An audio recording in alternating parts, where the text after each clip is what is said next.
This spring marked 39 years since a murder at a Hawthorne, Wisconsin ballpark. And today, the case is still unresolved. Our Bailey Warfield is here now with her special report. It's a long time to go without a conclusion, but even now it's clear authorities and loved ones have not given up, hoping to find answers for Rosemary. Rose was my best friend.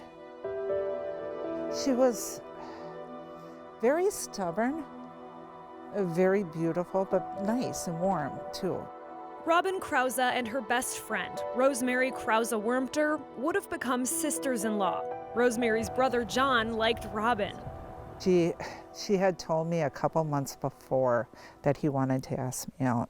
He got up the nerve, and in 1989, Robin married him. But Rosemary didn't live long enough to be at their wedding. Her life was cut short when she was just 27. It was April 18th, 1980. It was in the 70s and sunny, and it was tank tops and flip-flops and shorts weather. There was a party just across the street from the baseball field in Hawthorne, Wisconsin, about a half-hour south of Superior. It began Friday night and lasted well into Saturday morning. She, I guess, ended up here at the party, and she was killed. Upon arriving, our deputies were shown a large amount of blood on the diamond of the ballpark. I believe right on home plate or pitcher's mound or someplace on the ball field here. And there were drag marks as though a body was dragged to the edge of the woods which borders the ballpark.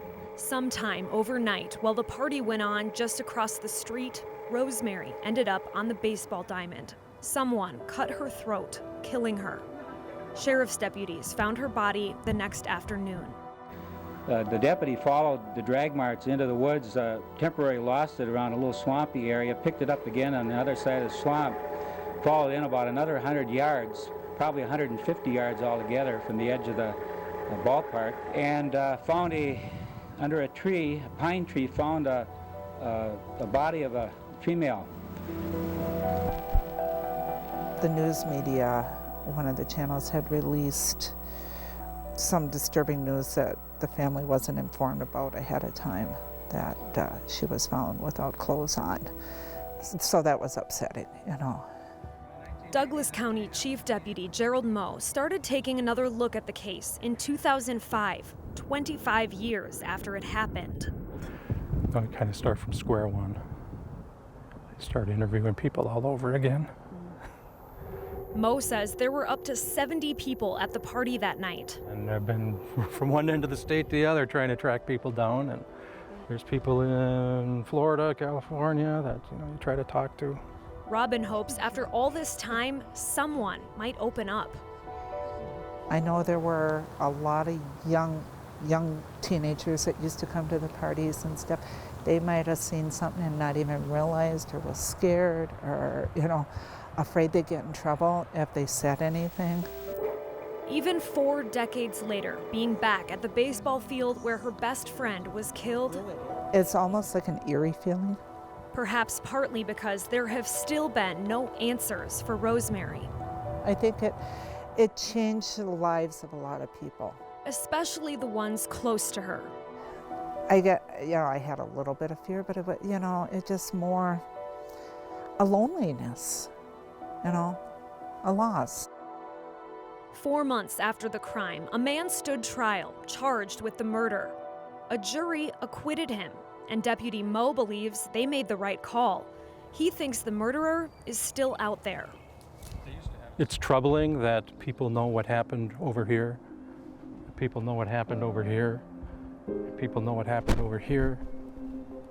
And they're all right with it. Just like it was another day in Hawthorne. But Moe feels it's a solvable case. The county hired a part-time investigator specifically to look at cold cases. He and Moe still work on Rosemary's a couple times a month. If we got some new information tomorrow, we would be on it. I guess I want to know the truth. Do I think they're still out there? Alive or dead, they are, yeah. For decades, the search continued. But knowing who did it and why won't heal the heartache of what is now 39 years of unanswered questions. You know, her mother died not knowing exactly what happened, and that's tragic.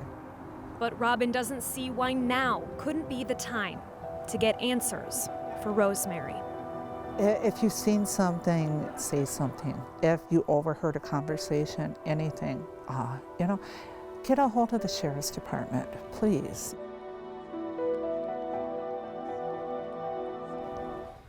So yes, if you have any information, please contact the Douglas County Sheriff's Office. We do have some information on our website. Thank you for that special report, Bailey.